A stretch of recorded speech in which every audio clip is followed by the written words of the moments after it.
अब माताएं जब देखती हैं तो सांवले की तरफ से जब गोरे को सांवले की तरफ से जब देखती हैं तो लक्ष्मण भी सांवले क्योंकि सांवले की परछाई लक्ष्मण पर पड़ रही, और गोरे की तरफ जब देखते तो राम भी गोरे दिखाई देते, एक दूसरे की परछाई दिख रही। एक दिन की बात है, मैया पालने में लेटाई, दोनों भाइयों को लेटा करके बस थोड़ी ही दूर गई कि मुड़कर देखी तो लक्ष्मण बगल में लेटे थे, सो चरण में चले गए। मैया आई, देखी कि उसको बगल में लेटाया, ये चरण में चला गया। पकड़ कर हाथ घसीट कर फिर राम जी के बगल में लेटाए, और जैसे ही राम जी के बगल में लेटाए राम जी, कुछ देर बाद राम जी के चरणों में लक्ष्मण जी फिर पड़े मिले। और ये एक दिन हुआ, 2 दिन हुआ, माताएं बड़ी विचार करने लगी, ऐसा क्या है, ये बार बार वही क्यों जाकर टिक जाता है। गुरु जी के पास आई, गुरु जी बड़ी समस्या है, लक्ष्मण में कुछ कारण है, कुछ विशेष तनी देखकर बताइए। गुरु जी ने कहा हुआ क्या है, आप इतनी घबराई क्यों हो। बोले हम इन्हें खींच करके राम के बगल लटाते हैं और ये जब देखो तब राम के पैर के पास जाकर मिलते, फिर खींच कर लेटाते, फिर वहीं चले जाते, ऐसा क्यों।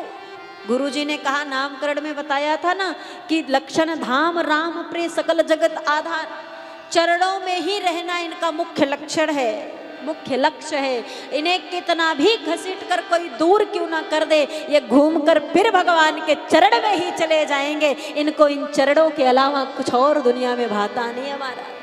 समझ लो कि इनको बीमारी लगी है भगवान के चरणों में रहने की, और इस बीमारी की कोई दवा नहीं। और हम तो कहेंगे महाराज हर भगत को लगनी चाहिए। अगर ये बीमारी है तो ये हर भगत को लगनी चाहिए। हमेशा भगवान जो चाहते हैं लक्ष्मण तुरंत समझ जाते हैं,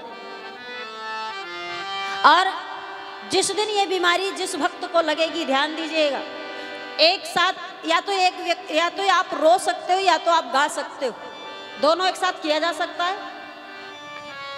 गाना और रोना एक साथ हो सकता है? नहीं होता है ना। अगर कोई रो रहा है तो उसे कह दो भाई रो रहे हो गाना गाओ, तो गाएगा।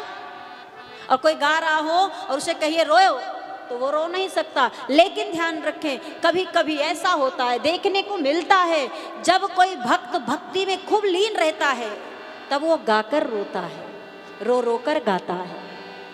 और जिस दिन भजन करते समय नेत्र में आंसू आ जाए उस दिन आपकी भक्ति पुष्ट हो जाएगी, आपकी भक्ति निखर जाएगी, आपकी भक्ति परिपूर्ण हो जाएगी। ध्यान रखिएगा, परमात्मा के चरणों में बैठ करके रो करके भजन को सुना देना हमारा। और रोना ऐसे नहीं कि जानबूझ के रोगे, वो रोना नहीं है। जब गाते गाते अपने आप आंखों से आंसू बहने लगे तब समझ जाओ कि वो परमात्मा आपके भजन से मगन हो गया है, आपका भजन उन्हें रिझा लिया है।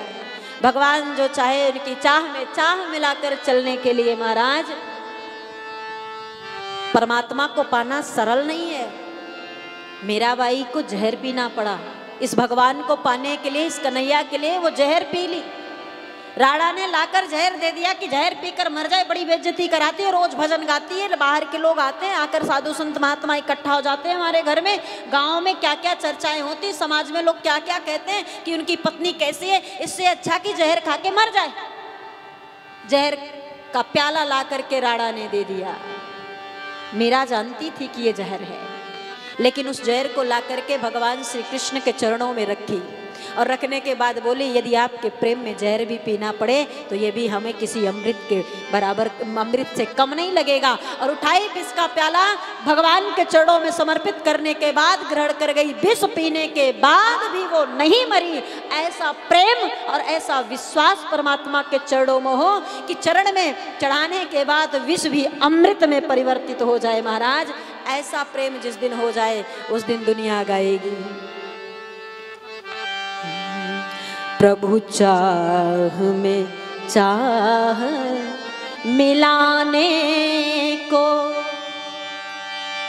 भगवान की भक्ति कहते हैं, और बस जीते जी मर जाने को। ध्यान रखे, जो भगत बन जाता है ना, वो जब कीर्तन भजन होता नाचता है तो उसे थोड़ी ना पता कि दुनिया हमको क्या कहेगी। वो उस जीवन को नहीं जी रहा जो समाज में जीना है, वो तो अपने भगवान को जी रहा है, अपने परमात्मा को जी रहा है। इस संसार के जीवन से मर चुका है, वो परमार्थ के जीवन को जीना शुरू कर दिया है।